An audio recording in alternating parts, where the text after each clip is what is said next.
About the poem, कविता के बारे में। ये कविता क्यों लिखी गई, कैसे लिखी गई, कब लिखी गई, किसके बारे में लिखा गया, ढेर सारे क्वेश्चन का जवाब इससे मिल सकता है। ए thing of beauty is a source of constant Joy. जो सुंदरता की जो वस्तु होती है वो स्रोत होता है परमानेंट जॉय का, अस्थाई सुख का। अस्थाई सुख का मतलब यदि कोई व्यक्ति है जो हमेशा दूसरों की मदद करता है, दूसरों की हेल्प करता है और दूसरों के लिए अच्छे शब्द बोलता है, मोटिवेट करता है, उससे समाज में बदलाव आते हैं, तो वो क्या है, अस्थाई सुख की तलाश करता है सबके लिए। तो इसलिए ए thing of beauty is a source of constant Joy, लगातार सुख रहता है, अर्थात अस्थाई सुख या परमानेंट सुख कह सकते हो। वो ऐसी सुंदरता नहीं जो क्षणिक सुंदरता।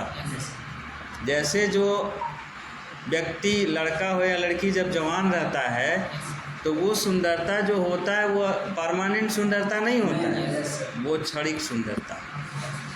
जैसे मान लो कोई 16-17 साल में है, खूब सुंदर लगा, 18-20 साल तक सुंदर लगा, 25 साल के बाद जिम्मेदारी आ गई।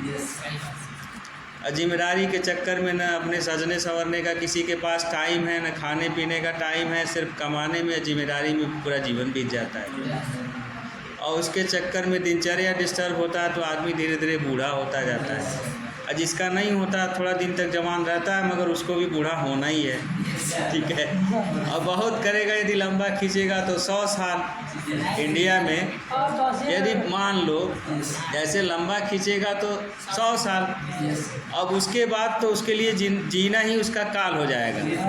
लोग कहेंगे बताओ कितना, जैसे उसके जो नाती पोते रहेंगे वो कहेंगे बताओ कितना जीवन लगता है, आपका टिकट नहीं आया, ये नहीं आया, तमाम तरीके की चीज़ें कहते हैं। अभी तो बाबा है शिवानंद, वो 126 साल के हैं। हाँ, बनारस, मगर वो है ना।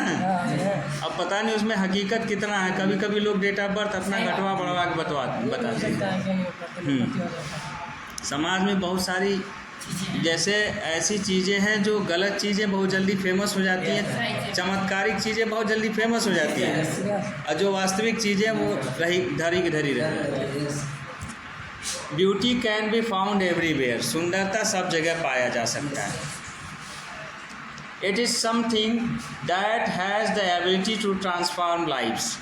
इट इज़ समथिंग, ये ठीक उसी तरीके से है, that has the ability to transform lives, जो जीवन को चेंज कर सकता है, transform the change. It is also highlights the fact that the beauty has a therapeutic quality. ये थेरेपी करता है, थेरेपेटिक क्वालिटी होता है। जो ब्यूटी हैज़ थेरेपेटिक क्वालिटी, सुंदरता जो है वो कहीं न कहीं इलाज करता है, इलाज वाले गुण हैं। मान लो तुम बहुत डिप्रेशन में आए, तनाव में आए, तुम्हारा बीपी बढ़ा हुआ है, और मान लो दीपक कहा क्या हुआ यार, प्रेम से बोल दिया, तो तुम कह रहे यार ऐसे उसे क्या, छोड़ो जाने दो, ये सब होता रहता है, तुम्हारा बीपी थोड़ा नॉर्मल हुआ। तो ऐसे ऐसे करते करते तुम नॉर्मल हो गए। तो ये थेरेपेटिक क्वालिटी है, इलाज करने का गुण होता है इसमें। जो अस्थाई सुंदरता है, जो परमानेंट सुंदरता है, वो थेरेपेटिक क्वालिटी होता है उसके अंदर। In other words, ability to remove negativity, नकारात्मकता को ख़त्म कर देता है, हटा देता है। नकारात्मकता क्या है? जैसे देखो, नेल्सन मंडेला जब लड़ाई लड़ रहे थे अपने आज़ादी का, अपने जो अश्वेत अफ्रीकन लोग थे उनकी लड़ाई लड़ रहे थे, अपने देश को आज़ाद कराने की लड़ाई लड़ रहे थे, तो ब्लैक एंड वाइट ये वार होता था। तो वाइट डोमिनेंस था, मगर कुछ वाइट लोग भी जानते थे कि नेल्सन मंडेला सही हैं, किसी व्यक्ति, किसी इंसान के अंदर इंसानियत होनी चाहिए, ज़रूरी है। तो जेल में भी जब होता था तो छुआछूत भेदभाव किया जाता था। तो जेल में जब खाना आया तो नेल्सन मंडेला ने कहा कि बताओ, वाइट को, मेरे साथी को तुम बढ़िया खाना दे रहे हो, हमको ख़राब खाना दे रहे हो। कहा देखो, तुम ब्लैक हो, तुमको यही मिलेगा, वो वाइट है, उसको यही मिलेगा, उसकी वो काबिलियत है। और देने वाला वाइट था। तो अच्छा, जैसे ही वो दिया उसके बाद ये दोनों लोग आपस में थाली बदल लिए। वाइट वाले जो थे वो ब्लैक को दे दिया, ब्लैक वाले वाइट को दे दिए। तो इस तरीके का जब परिवर्तन होता है तो वो निगेटिविटी जो है, छुआछूत, भेदभाव, ऊंच नीच, जितना समाज में नफरत फैला हुआ है, ये सारी चीज़ें रिमूव हो जाती हैं। जो thing of beauty is joy for ever. इसीलिए कहा, लेखक ने इसीलिए कहा it can be any object, यह कोई वस्तु भी हो सकता है, नेचर प्रकृति हो सकता है, टेल्स कहानी हो सकता है, और इवन नॉवेल डेट्स या अच्छे कार्य हो सकते हैं ऑफ आवर एंसेस्टर, हमारे पूर्वजों के अच्छे कार्य हो सकते हैं। ये था अबाउट अ पोएम। अब हम पोएम पढ़ाना शुरू करते हैं। एक दो पैराग्राफ देख लो। A thing of beauty is joy for ever, ये पहली लाइन है जिसको मैं डिस्क्राइब कर चुका हूँ। इट्स लवलीनेस इंक्रीजेज, इसका जो प्यारापन है, जो प्यारापन है इंक्रीजेज, ये बढ़ाता है। It will never pass into nothingness, ये बढ़ाता क्या है? सुख बढ़ाता है, कांस्टेंट जॉय बढ़ाता है, increases constant Joy. It will never pass into nothingness, और ये कभी नथिंगनेस में नहीं जाता।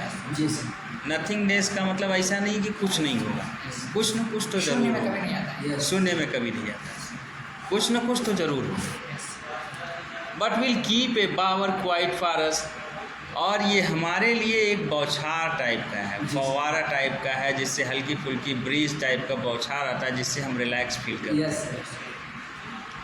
And sleep full of sweet dreams, और अच्छे सपनों में जब सोते हैं तो अच्छे सपनों से भर देता है। हेल्थ, अच्छे स्वास्थ्य से भर देता है। एंड क्वाइट ब्रीदिंग, और अच्छे जो श्वास है, ब्रीदिंग है, ऑक्सीजन है, उससे भर देता है। अब देखो दो तीन चीज़ें। ड्रीम्स, जब आसपास तुम्हारे अच्छे लोग होंगे, एक दूसरे से प्रेम करेंगे, सहयोग करेंगे, तो ये भावनाएं जो है, सपने भी अच्छे आएंगे। स्वास्थ्य भी सबका अच्छा होगा। क्वाइट ब्रीदिंग, वातावरण भी अच्छा होगा।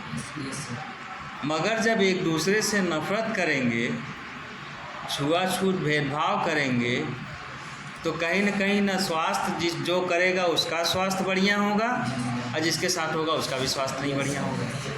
न मानसिक रूप से वो मानसिक रूप से स्वस्थ होगा, न मानसिक रूप से वो स्वस्थ होगा। वो सोचेगा इसके साथ किया ही जाना चाहिए, ये सोचेगा मेरे साथ क्यों किया जाता है। ठीक है, तो इस तरीके की मानसिकता को त्याग देनी चाहिए, according to the poet. Therefore are every morrow, इसलिए प्रत्येक सुबह, मारो या MORROW, मारो माने टुमारो, टुमारो या मॉर्निंग, आने वाला प्रत्येक सुबह। We are reading a flowery band to bind us to our earth, हमें एक फ्लावरी बैंड, एक कोमल बैंड तैयार करना होगा, जो हमें एक दूसरे से बांधे रखे, जो हमें एक दूसरे से बांधे रखे। In spite of despondence, in spite of despondence, निराशा के बावजूद, डिस्पोंडेंस मीन्स निराशा, निराशा के बावजूद हमें एक दूसरे से बांधे रखें। ये कब होगा? जब आपस में प्रेम होगा, आपस में सहयोग होगा, भाईचारा होगा, छुआछूत नहीं होगा, भेदभाव नहीं होगा, किसी से नफरत, ईर्ष्या, चीड़, जलन कुछ नहीं होगा। ये तभी होता है। और आज हमारे देश में क्या हो रहा है? सरकार द्वारा प्रायोजित नफरत फैलाए जा रहे हैं। ये बताओ, कोई गारंटी है कि जब हिंदू मुस्लिम के नाम पे जो नफरत फैला रहा है वो जाति के नाम पे नफरत नहीं फैलाएगा? ये गारंटी है कोई? और ये कोई गारंटी है कि जो जाति के नाम पे नफरत फैलाएगा अपने घर गांव में नफरत नहीं फैलाएगा? जिसकी जैसी मानसिकता वो हर जगह प्रभावित करेगा ना। एक लिमिटेड एरिया तो है नहीं कि नहीं बस हिंदू मुस्लिम करेगा बाकी कुछ नहीं करेगा। नफरत किसी भी तरह का होता है वो खराब होता है समाज के लिए, देश के लिए। आप in human dearth, of the noble nature, of the gloomy days, of all the unhealthy and over darkness ways, made of searching, yes, in spite of all, some shape of beauty moves away the pall from the dark spirits. जैसे जो मानसिकता है, अवसादपूर्ण मानसिकता है, सभी अस्वस्थ कष्टकारी जो विचारधाराएं हैं, अंधेरे से भरे हुए रास्ते हैं, इन सब के बावजूद यदि तुम्हारे अंदर अच्छाई है, थिंग ऑफ ब्यूटी मीन्स क्या? ऑनेस्टी, लव, और क्या है? अवे फ्रॉम ग्रीड, लालच से दूर, और क्या है? ब्रदरहुड, भाईचारा, और क्या है?